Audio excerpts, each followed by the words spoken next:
देखिए, आपराधिक छवि का जो भी नेता होता है वो कहीं ना कहीं जनता की नज़र में एक सेमी गॉड बन जाता है, जिसको मैं कहता हूँ आइडल। उसको लोग आइडलाइज करने लगते हैं कि ये है हमारा।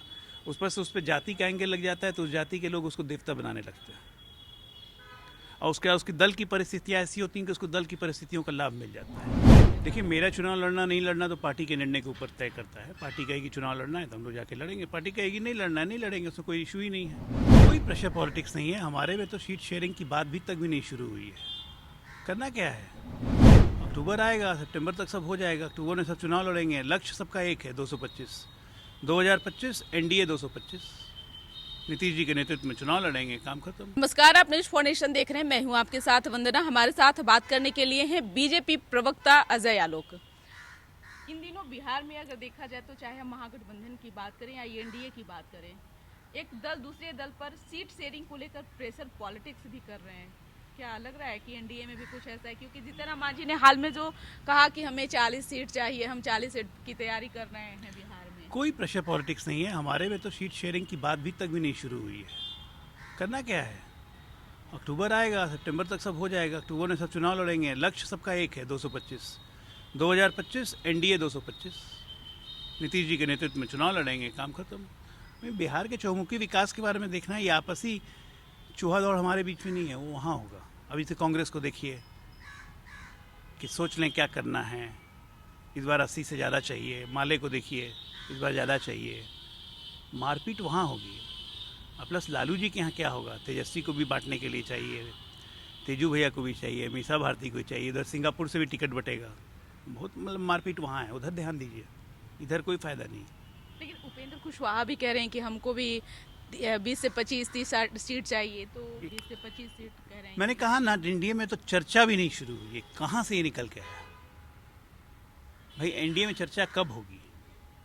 जब भारतीय जनता पार्टी, जनता दल यूनाइटेड जो प्रमुख घटक हैं वो बैठेंगे। भाई बातचीत कुछ नहीं है, कोई ऐसा चक्कर नहीं है। कुशवाहा हो, चिराग पासवान हो, मांझी हो, जेडीयू हो, बीजेपी हो, पांचों का लक्ष्य एक ही है। देखिए, पांचों मिलके मुट्ठी बन गए हैं। बिल्कुल। लक्ष्य है कि ऐसा मुक्का मारो कि 225 आए। तो मुक्का बन चुका है, मारने की देरी है। अक्टूबर नवंबर में मारेंगे। तो आपने जैसा कि कहा कि महागठबंधन में सीट शेयरिंग को लेकर के है तौबा मचने वाली है, क्योंकि आपने भी कहा कि तेजस्वी यादव अधिक सीट की डिमांड करेंगे। लेकिन आपने नहीं देखा कि हाल ही में लोकसभा का चुनाव भी संपन्न हुआ 2024 में, ज़्यादा सीट पर राजद लड़ी, लेकिन रिजल्ट क्या हुआ? इस बार तो प्रेशर तो बना है कि कांग्रेस हो या फिर माले हो। निश्चित तौर पे सब कोई, हर राजनीतिक दल अपनी ज़मीन खोना नहीं चाहता है, तो सबको ये प्रेशर बनाएंगे। अब जैसे हमारे यहाँ जब बातचीत शुरू होगी तो निश्चित तौर पे हर दल चाहेगा कि वो ज़्यादा लड़े, लेकिन जीतने की संभावना अपने अपने दलों की स्थिति और वर्तमान राजनीतिक परिप्रेक्ष्य को देखते ही कोई भी दल निर्णय लेता है, तो उसी वक्त निर्णय होगा। इस बार भारतीय जनता पार्टी ने अपने एजेंडा में भी शामिल किया है कि जिनका उम्र 70 प्लस है उनको इस बार जो है राजनीतिक, उनको जो है रेस्ट की ज़रूरत जो है वो समझी जा रही है। ऐसा एनडीए बीजेपी का खास तौर पर मानना है। युवा चेहराओं की प्राथमिकता दी जा रही है, और आप परिपक्व नेता हैं और आप भी राजनीति को बहुत लंबे समय से देखते आ रहे हैं। क्या आप भी चुनाव लड़ेंगे क्या? देखिए, मेरा चुनाव लड़ना नहीं लड़ना तो पार्टी के निर्णय के ऊपर तय करता है। पार्टी कहेगी चुनाव लड़ना है तो हम लोग जाके लड़ेंगे, पार्टी कहेगी नहीं लड़ना है नहीं लड़ेंगे, उसमें कोई इशू ही नहीं है। अब जहाँ तक रही 70 वर्षों की उम्र के पहले की बात, तो आप ये देखिए कि लोकसभा चुनाव के पहले प्रधानमंत्री जी ने घोषणा की थी कि 70 वर्ष की उम्र के हर बुजुर्ग को आयुष्मान सुविधा का लाभ मिलेगा, चाहे वो किसी जाति से हो। ऐसे आयुष्मान योजना सिर्फ बीपीएल को लिए थी, लेकिन हर बुजुर्ग को, हर जाति को। तो लोकसभा पहले की घोषणा है, और सरकार बनते ही सबसे पहला कैबिनेट ऑर्डर निकाल के इसको पास कर दिया गया। 70 वर्ष के हर बुजुर्ग को अब आयुष्मान का लाभ मिल रहा है। पटना में, यहाँ पे हमारे घर के सामने चिल्ड्रंस पार्क में हर दिन, हर संडे को कार्ड बनाते हैं स्वास्थ्य विभाग वाले, तो सबको इसका लाभ ले सकते हैं। और मत भूलिए कि 70 वर्ष की उम्र के बुजुर्गों की मतदाता के हिसाब से, एक राजनीतिक दल होने के नाते मतदाताओं के हिसाब से इनकी संख्या लगभग 17 से 19 करोड़ के बीच में है। तो आप इनको इग्नोर कैसे करेंगे?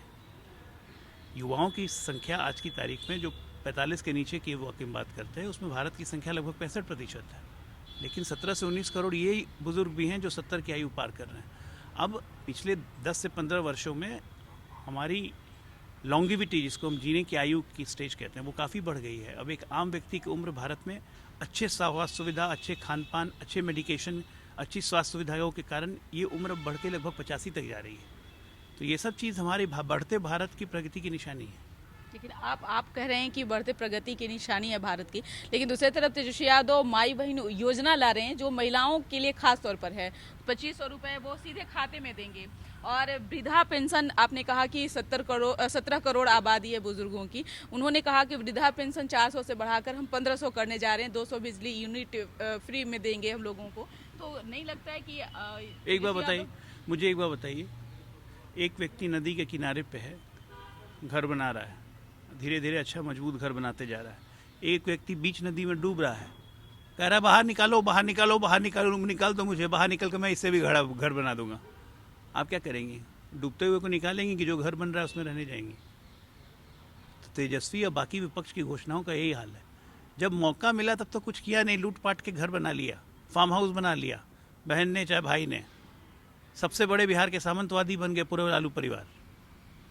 पोर्शे पे चलते हैं, ऑडी पे चलते हैं, रिटर्न फाइल करते हैं 8-8 करोड़ का।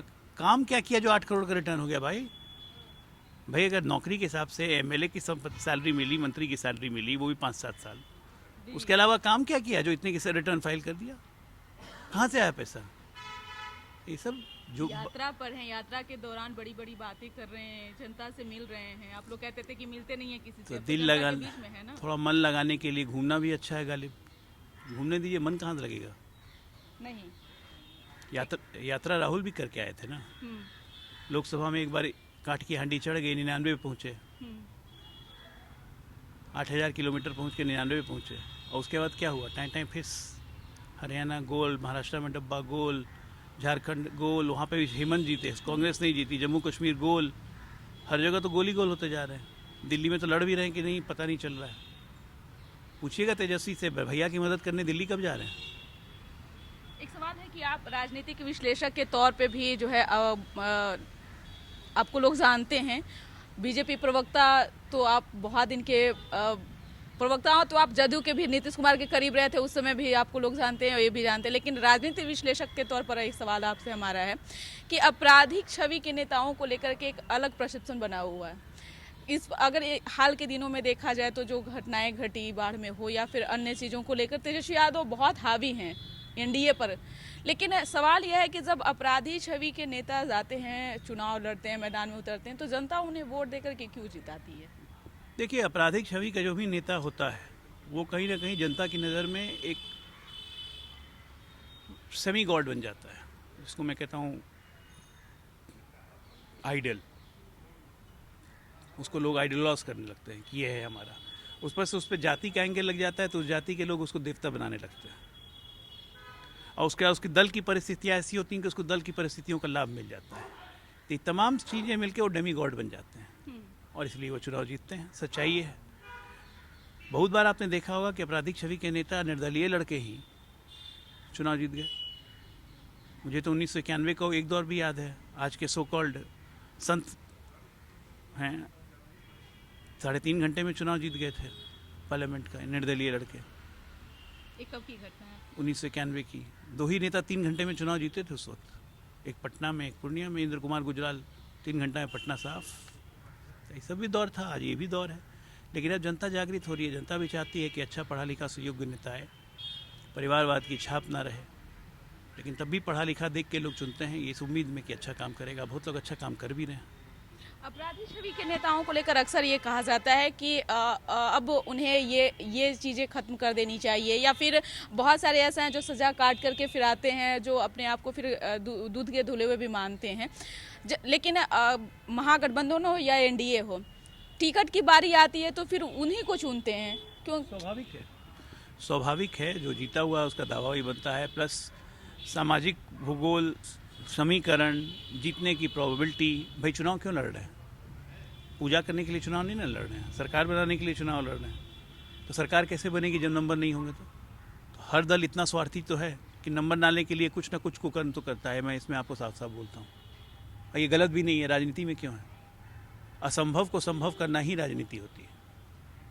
बहुत बहुत शुक्रिया बात करने के लिए। तो आपने सुना कि क्या कुछ कहना था डॉक्टर अजय आलोक का।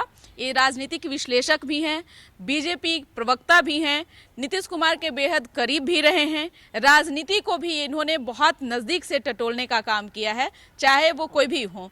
लेकिन सवाल इस पर यहाँ ये है कि सीट शेयरिंग को लेकर के अभी काफ़ी बवाल मचा हुआ है कि एक नेता दूसरे नेता पर दबाव बना रहे हैं।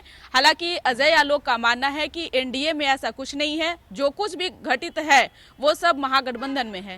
लेकिन अब ये तो आने वाला वक्त ही तय करेगा कि क्या कुछ मामला सीट शेयरिंग को लेकर एनडीए या महागठबंधन में बनता है। सहयोगी आकाश के साथ न्यूज फॉर नेशन पटना।